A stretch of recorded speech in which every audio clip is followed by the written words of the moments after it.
Hello and welcome to the Everything is Black and White podcast. It's time for episode 2 of In Conversation with Lee Ryder. I'm your host, Andrew Musgrove, and our chief sports writer is back. And this week, we're going to talk about Harvey Barnes. We're going to get Lee's thoughts on the wingers' arrival at Newcastle United and an unfortunate injury which has kept them out for the majority of this season. But Harvey Barnes is back and looking like the player Newcastle United thought they signed way back in the summer. I say that, it seems like a lifetime ago. Just a quick note that we are recording this before the Nottingham Forest game, so who knows what magic Harvey Barnes may serve up in that fixture. So just take that into note. You know, if he ends up scoring 6 goals, we're not being ignorant. We've just recorded before he scored his 6 goals, so don't write in. Lee, Harvey Barnes, you know, you were in America, weren't you, when Newcastle United went on that chase for Harvey Barnes and finally announced him. Just tell our listeners and viewers your initial thoughts when you saw that that deal was complete. Yeah, I think in the build-up to the completion of the deal, I was flying over to America. So when the final touches of the deal were being put down on paper, as I was flying out of it was Dublin to go to Philadelphia, and I knew the deal was nearly done. And then we got there, and he was unveiled at the hotel in Philadelphia. So it wasn't far after I'd done the video on the Rocky Steps, actually. So I woke up really early in the morning because you're a bit, when you sort of jet lagged, you're waking up much earlier than you do back home. And I decided to do the tribute to the Rocky Steps, and I knew the deal was close to being completed. Done the dash up the Rocky Steps, and then ran back down the famous sort of avenue which you see on all the Sky Sports and on all the movies and all that sort of thing. And by the time I got to the bottom, it was done, and I was able to file the story and see the pictures and with the black and white shirt on for the first time. So it's a transfer story I will never forget covering, because it had all that sort of iconic part of it. And I think the whole team actually went up the Rocky Steps just after he'd signed and got the picture together up there. So it was pretty impressive. Yeah, and in terms of kind of the magnitude of Barnes signing, because if you look across social media, at the time there were a few doubters questioning whether the price tag for 39 million was too much. He's come from a relegated side. Is that where Newcastle United should be aiming, etc., etc.? Do you think he's got a little bit of bad press from some? Because personally speaking, I was excited when Harvey Barnes signed. I'm excited to see him back on the pitch. And I do think some people are a little bit too harsh on Harvey Barnes. Yeah, I mean, I remember when he first broke into the team at Leicester, and I think he'd been on loan a few times. But I remember when he kind of first started making his mark for Leicester City, and I think I was standing watching him warm up down at the King Power Stadium, and I'd seen a few clips and goals of him, and I basically was talking to a colleague in the stand, and I said, he actually reminds me a bit of De Bruyne when he bursts into that last third. And I think they misunderstood what I said, because they kind of gave us a funny look.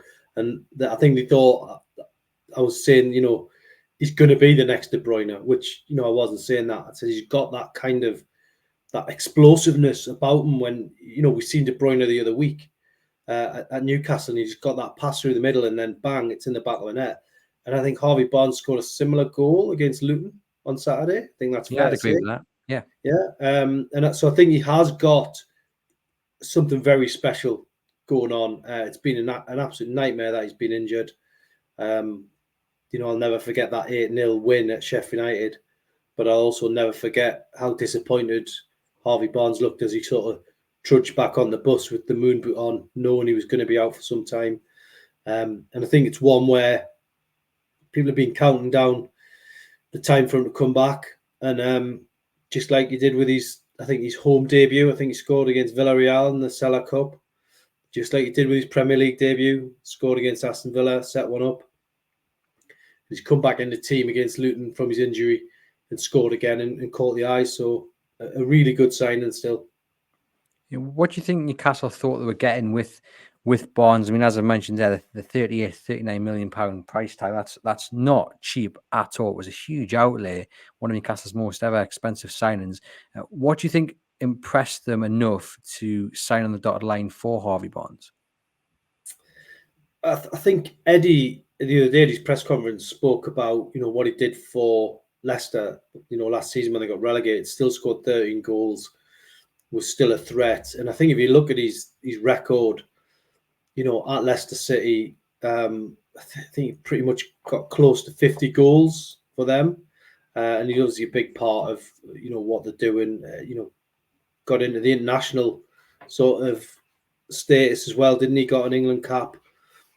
So that's the level of player we're talking about. So for £38 million, I think that's quite a good price, really. And he's already paid off a couple of slices of that fee already with a couple of goals and an assist. So hopefully, this is the start for him. His bad looks behind him.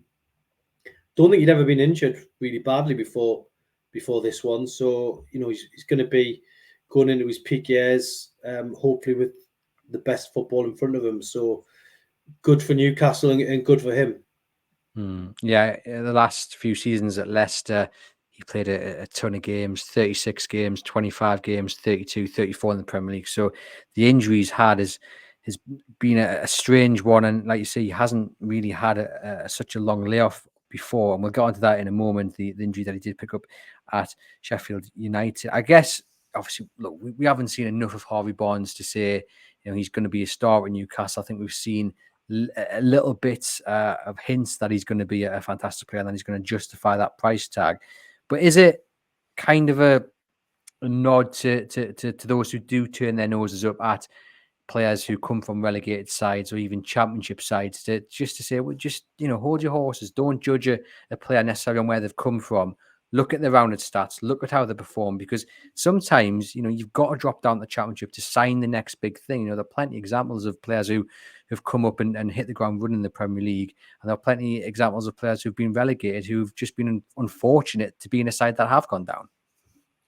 Yeah, I mean, I think you can probably throw Andy Carroll into that category as well. He was a player who got relegated with Newcastle, but it was the making of him in the championship because he just gave him that bit of time to settle down and perhaps have that extra touch in a game and just build on your confidence from there. So there's loads of examples. Andy Carroll one is just one of them. Certainly for Newcastle, they've got a player who, in Harvey Barnes, who's going to not just bring goals, he's going to bring assists. But I get the feeling from him that he's quite a knowledgeable guy as well. Seems to be a player that could potentially be a future part of that leadership group Eddie Howe talks about.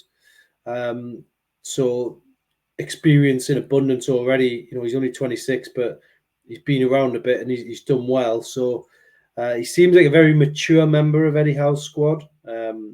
Just become a father as well. So, it's not like this is a player who's going to be almost intoxicated by being at a big club like Newcastle. Seems to be able to handle it already. And I think he had good advice around him when he signed.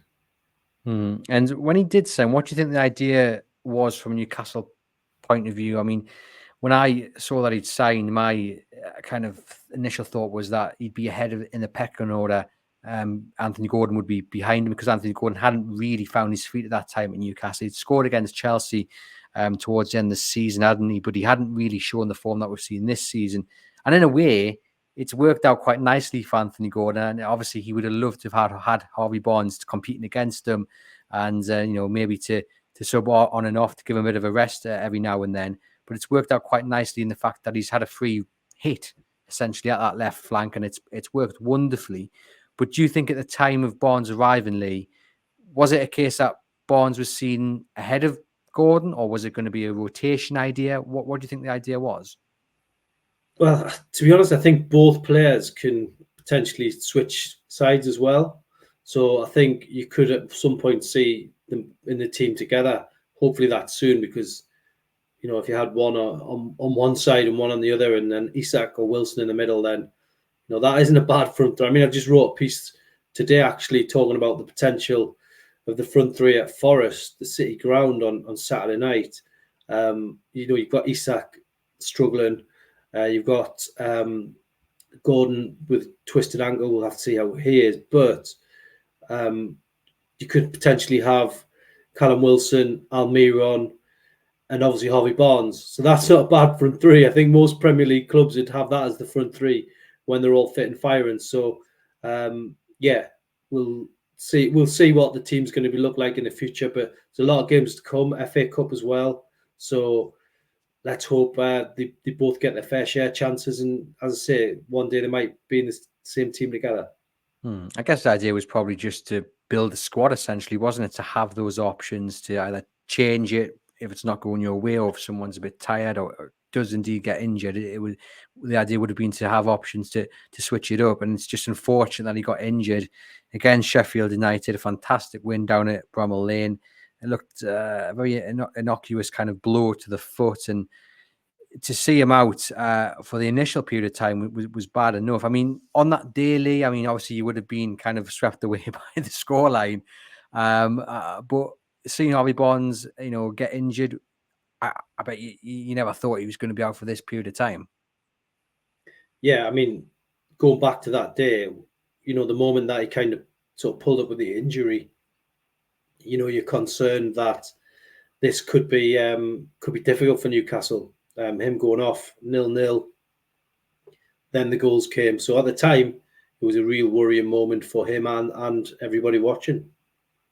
And when he's had so many setbacks as well, because we've heard Eddie Howe say he's getting close, etc., but he has had setbacks. I mean, you mentioned there the maturity of Harvey Barnes. I guess he's definitely probably had his battles off the field when he's thought maybe he's nearing a return to trainer or even to the squad, and then all of a sudden something's flared up again. And to come through that still smiling, that does definitely show a sense of maturity. Yeah, I mean, it was. I think it was around just before Christmas. We obviously go down for the press conference, and you could see him putting the work in. That this is the unseen work that sometimes the fans, they don't see it because obviously there's no access to training these days. And there hasn't been for a long time, but this is what you don't see. We could see him putting those hard yards in, and not getting any reward for it at that time. But thankfully, after his little setback he had, and it was decision time on whether to have an operation. If he'd had the operation, then his season would have been over, I think, and that would have been a big blow. But they managed to get him through that period without needing the operation, and now he's looking good again. So he's had his setback moments. He's missed out on a lot already at Newcastle. I think he missed 26 matches in all competitions, which is a lot for a new signing. You don't want to be sat in the stands, but hopefully now, the final straight going into the last part of the season, he can be a key player. And we hate using that term, don't we? He's like a new signing, but I think with him, you might have exception to the rule there, because he will be like a new signing if he can bring goals to this team. What do you think the coaching staff have thought? First of all, picking up that injury. I mean, a very bizarre injury in itself, kind of the bruising of the foot, and then as you've mentioned, the setbacks. I mean, you're Eddie Howe, and then you've got all the other injuries to deal with as well. You must have just locked yourself in a dark room and just been, wanting to wake up when it's all over. Yeah, and you know what I'd say. It's funny. I think it was a toe injury that he actually had. And it's always the strangest things seem to cause us the most discomfort. Almost sometimes the stupidest things as well, it takes longer to heal. And I think everyone's hurt their toe playing football before or doing whatever, and it can be a painful one. And I think that there's got to be a lot.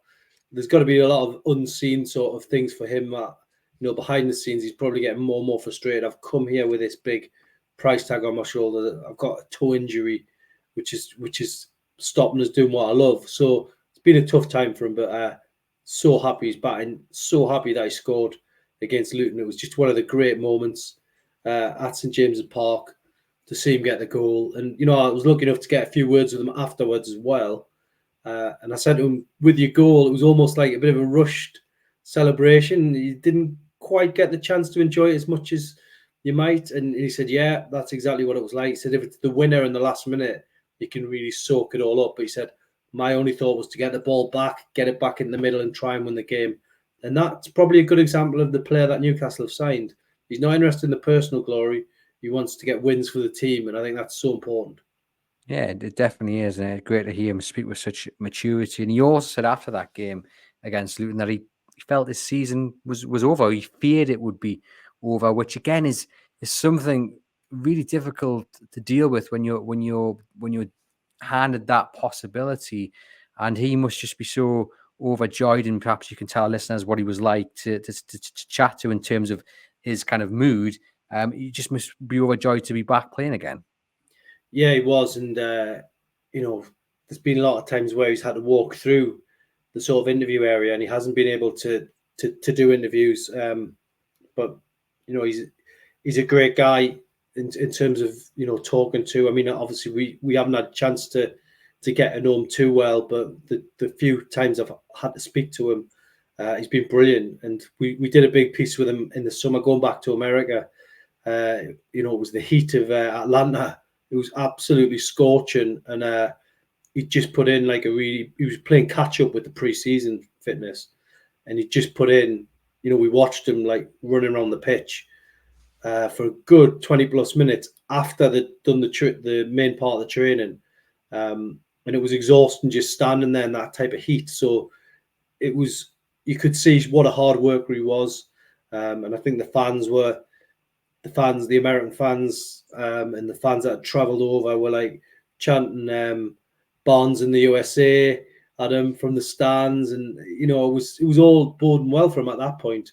But thankfully, you know, he's back, and we're going to see the best of him in the second half of the season.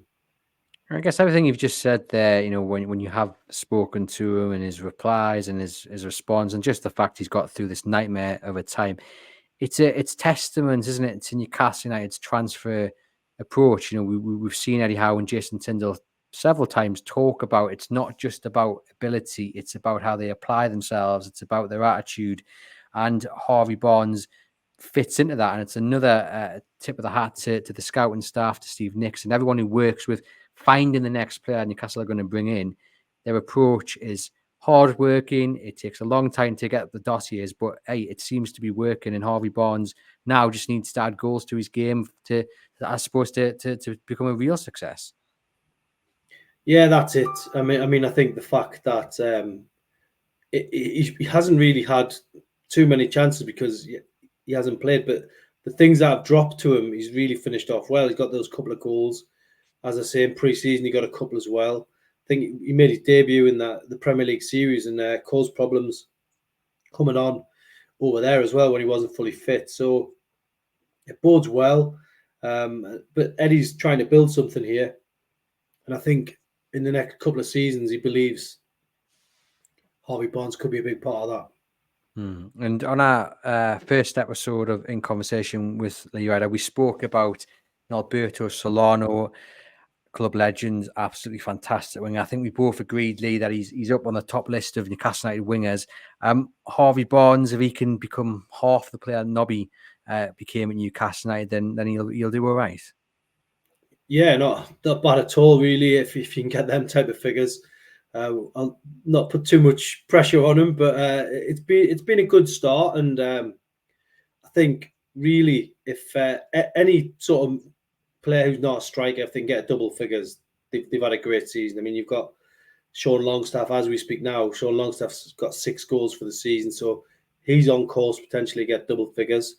At the end of the season, when they sit down and they go on the holiday, the players, and if they've got double figures from midfield, then you know they've had a good season, you know, a good personal season. So hopefully he can sort of be in that bracket. It's going to be a tough ask for him maybe to get double figures this year, but he's got a chance still. There's 15 games left, 15 games left in the Premier League, still in the FA Cup. A lot of memories to be made. Yeah, indeed. And hopefully by the time this goes out, he's scored a brace or more against Nottingham Forest. Just to finish off then, how excited do you think Eddie Howe is to have Harvey Barnes back and he's able to pick him? Yeah, very excited. It's been really tough for Eddie through what has been a long, hard winter, and a lot of press conference. He was coming down and being asked, a good 10, 12 questions about injuries. I think he obviously wanted players to be back, but the treatment room was fit for bursting. Basically, there was that even Harvey Barnes the other day saying it's been busy in there, so it's been like a revolving door. But I think Eddie Howe's delighted that he's got him back. I think after the Luton game, he got asked about his contributions, him scoring a goal. He says, "Look, that's why we signed him. Look at what he did at Leicester last season. Leicester got relegated, and he got 13 goals. So huge for him. And also, I think from the player's own point of view, I do believe Scotland are keeping a tight eye.